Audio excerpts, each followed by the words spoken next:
Hello Steelers, and welcome to another bench report hobby update. This one is going to be going out after Salute has happened, but I'm recording it before Salute has happened. So if I did see you at Salute, hello, and thanks for popping by and saying hello, and if you did, and hopefully, I'm assuming it's going to be a good day. I don't know about that. I was down there obviously recording. When well, I'm talking about it in the future at the moment, but you know, when this is out, I was there recording. Hopefully I will have got quite a few interviews and things as well, and I'll be putting that together into a big old show report for you, which hopefully should hit the channel sometime down the week, next week, so from Monday onwards. I'm not sure when it'll be out, obviously, because it takes a little while to edit those things, but I'm hoping to have it out as soon as I can. So keep checking back on the channel every so often and just see if it comes up in your news feed, or you could actually just subscribe and hit that notification bell and it will come up as a notification for you as well. So, you know, a couple of options for you there. In other news, this week, hobby wise, I've also been painting as well. I kind of, because I've been painting a lot of 28mm tanks of late for Achtung Panzer, as you're aware.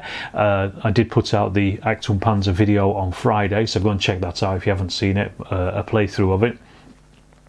I've also been painting 28mm Africa Core recently, and the 15mm Napoleonics as well, so I kind of wanted a little bit of a break, and I went back to the Vietnamese stuff that I got ages ago. This was before Christmas, and this was kind of going to be my biggish project for this year until all the stuff came in from Warlord. So first of all, I painted the US Marine Corps, or stroke Army, whichever really. They're about the same, pretty much same uniforms. The only difference apparently is the headband that they wore. I think the Marines had a rubber one, whereas the Army had a cloth one. That's literally about the only difference, as far as I'm aware. Correct me if I'm wrong in the comments below, I'm sure you will. But I painted those, and I also painted the People's Army of Vietnam figures as well, so, or as they are popularly known in the West as the NVA, or PAVN, as I'm calling them. So these were, again, both of these were by the 3D Breed. This is their March to Hell Vietnam range, and these are really nice figures. They're absolutely lovely.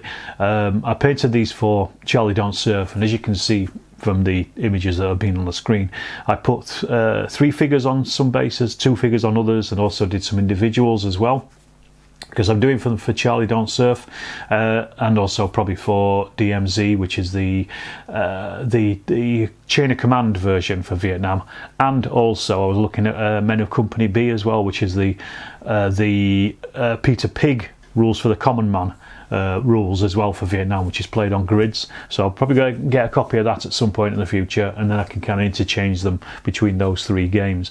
I kind of just wanted enough you know, so I could remove casualties and that kind of thing from all the different figures from the different games systems and stuff. So it's only a small force at the moment. I'm only kind of messing about with this a little bit, so it's going to be something that I will probably be adding to. And speaking of which, in the post this week I got some Peter Pig Vietnam figures as well. These are from their range. I just got just a few packs of them, just to have a look at them really, because I've not seen them up close, and I also haven't seen them up against the 3D Breed figures. Disappointingly, the 3D Breed figures are slightly larger than the Peter Pig ones. Peter Pigs are just smaller. Interestingly, for all those people that say that the Epic Warlord stuff is 13.5mm, Peter Pig matched them exactly. So Peter Pig must also be 13.5mm figures as well, because they're an exact match. It's just a shame that Peter Pig don't do Napoleonic figures apart from Surrendering Guardsmen. But yeah, so I got these. I'm going to paint them anyway, and I'm going to see how they fit in painted up and based with the 3D Breed stuff, because it's a nice range, the Peter Pig stuff.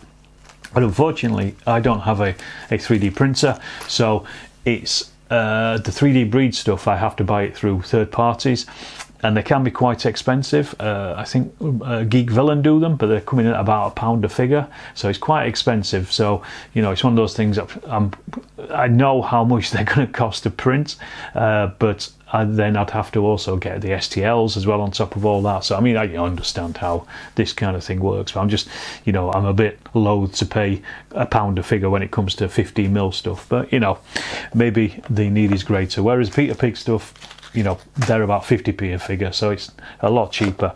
The other thing I got from Peter Pig as well was this Bell Huey gunship. This is the Revel model. This is the 1/100 scale model, and this was just part of their pack. I think I'm probably about the only person that's bought one from them, because this was very dusty when it arrived, so it's probably been in their warehouse for quite some time. But yeah, I got this just basically again just to add. I also got the Peter Pig pilots and gunners, door gunners as well for it as well. So I'm going to look forward to making that. Should be a nice easy kit to make, and that's going to be some fun as well. I'll have a look around, see what other Revel kits there are for Vietnam as well as that. Really, the other thing that I did as well, although it's not really wargaming, it's kind of connected in a roundabout way, is I finished the 1,000-piece Waterloo jigsaw that I bought in Ligny Museum. I bought this so my wife and myself could do it, but I ended up doing most of it over the week. I just thought I'd get it out on Sunday and just start on it. The French attack on Hougoumont, it's I've never seen, well, I must have seen other jigsaws similar to this, but I've not seen any like this for a while, so I thought that was a nice, interesting thing to bring back from Waterloo. And yes, the fact that it came from Ligny Museum as well. The other thing was a very difficult jigsaw to put together, largely because it's all in French. Now, apart from that, gaming-wise, down at the club last weekend we had an all-dayer, so we started about 12 o'clock, finished about 5ish I think, but we could have stayed there longer if we wanted to. But it was basically a couple of times a year we do these things, just to get to play bigger games and to have more multiplayer games than you can normally do on a Thursday. So it was quite busy actually. There was a lot of people down there. Tim Richardson from the Napoleonic Wars channel, he was down there. Napoleonic Wargaming channel, sorry, should I say. He was down there playing a big black powder game with his mates down. Dave Benson was there putting on some 6mm ACW stuff. There was other bits and pieces as well, but I was down there to play GDA 2, which I've got here. General d'Armée 2 is my first game of it. Paul basically was umpiring it. We had, I think, 6 players. Paul and Gary were basically umpiring it because they'd read it. I've read it as well, but I just couldn't remember the rules inside out. So we played that. It was a big game. It was basically each of us took a brigade. Now the thing is, it was a great game, really good, really enjoyed it, but because it was like most people's first game, there's obviously a lot of rules questioning and things, so it took a lot longer than it probably normally would do, and we probably should have finished the game in that time if we'd known how to play it. But obviously, we're learning the game as much as anybody else is. Now, from my point of view, it's really good to actually get it on the table, because I've only read it, so I don't really know, how it worked, or I got a reasonable idea of how it works in my head, but it's when you put it on the table that you can actually work it out and see all the nuances that are in the game. However, then again on Thursday we played another game of it. This time it was just Paul, me and Kev. Paul was basically umpiring it. I was playing the French attacking the Kev's Austrians. And this time, instead of taking 3 brigades, we took it down to 2 brigades and a brigade of cavalry as support. And that flowed much better. We got through quite a few turns, even in the few hours that we had on a Thursday night. And I absolutely loved it. I thought it was brilliant, really good game. Really opened my eyes to General d'Armée 2.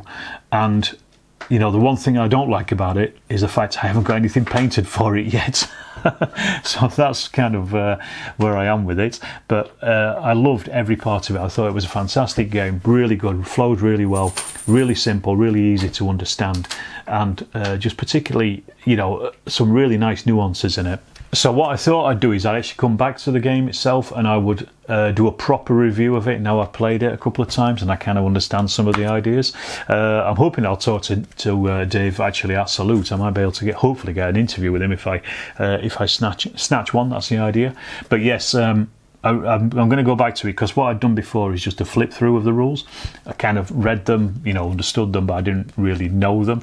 Now I've got a good idea of how they work on the table. I really want to, I'll do a proper in-depth review of it and what I think about it. I mean, spoilers, I think it's very good.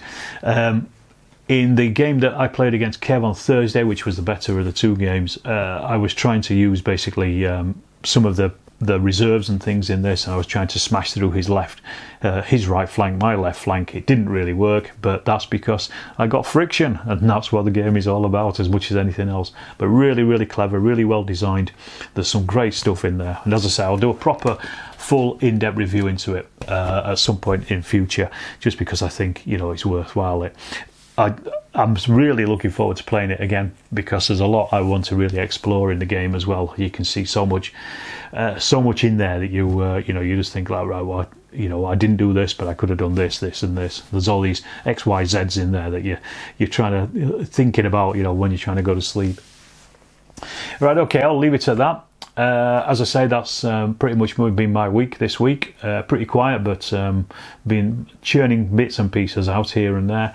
And as I say, you know, if you're interested in the Warlord stuff that I've been doing over the last couple of weeks on the channel, I'm trying not to do too much Warlord stuff. I'm trying to break it up with other things as well. But if you do want to buy anything from Warlord, and you know, they're a good company, they have some good stuff out there, please use my affiliate link. It's down there in the description down below. Just use that, and I just get a percentage off anything that you buy. It doesn't cost you anything. It just gives me a bit of money to go back into the channel, which is where it all goes.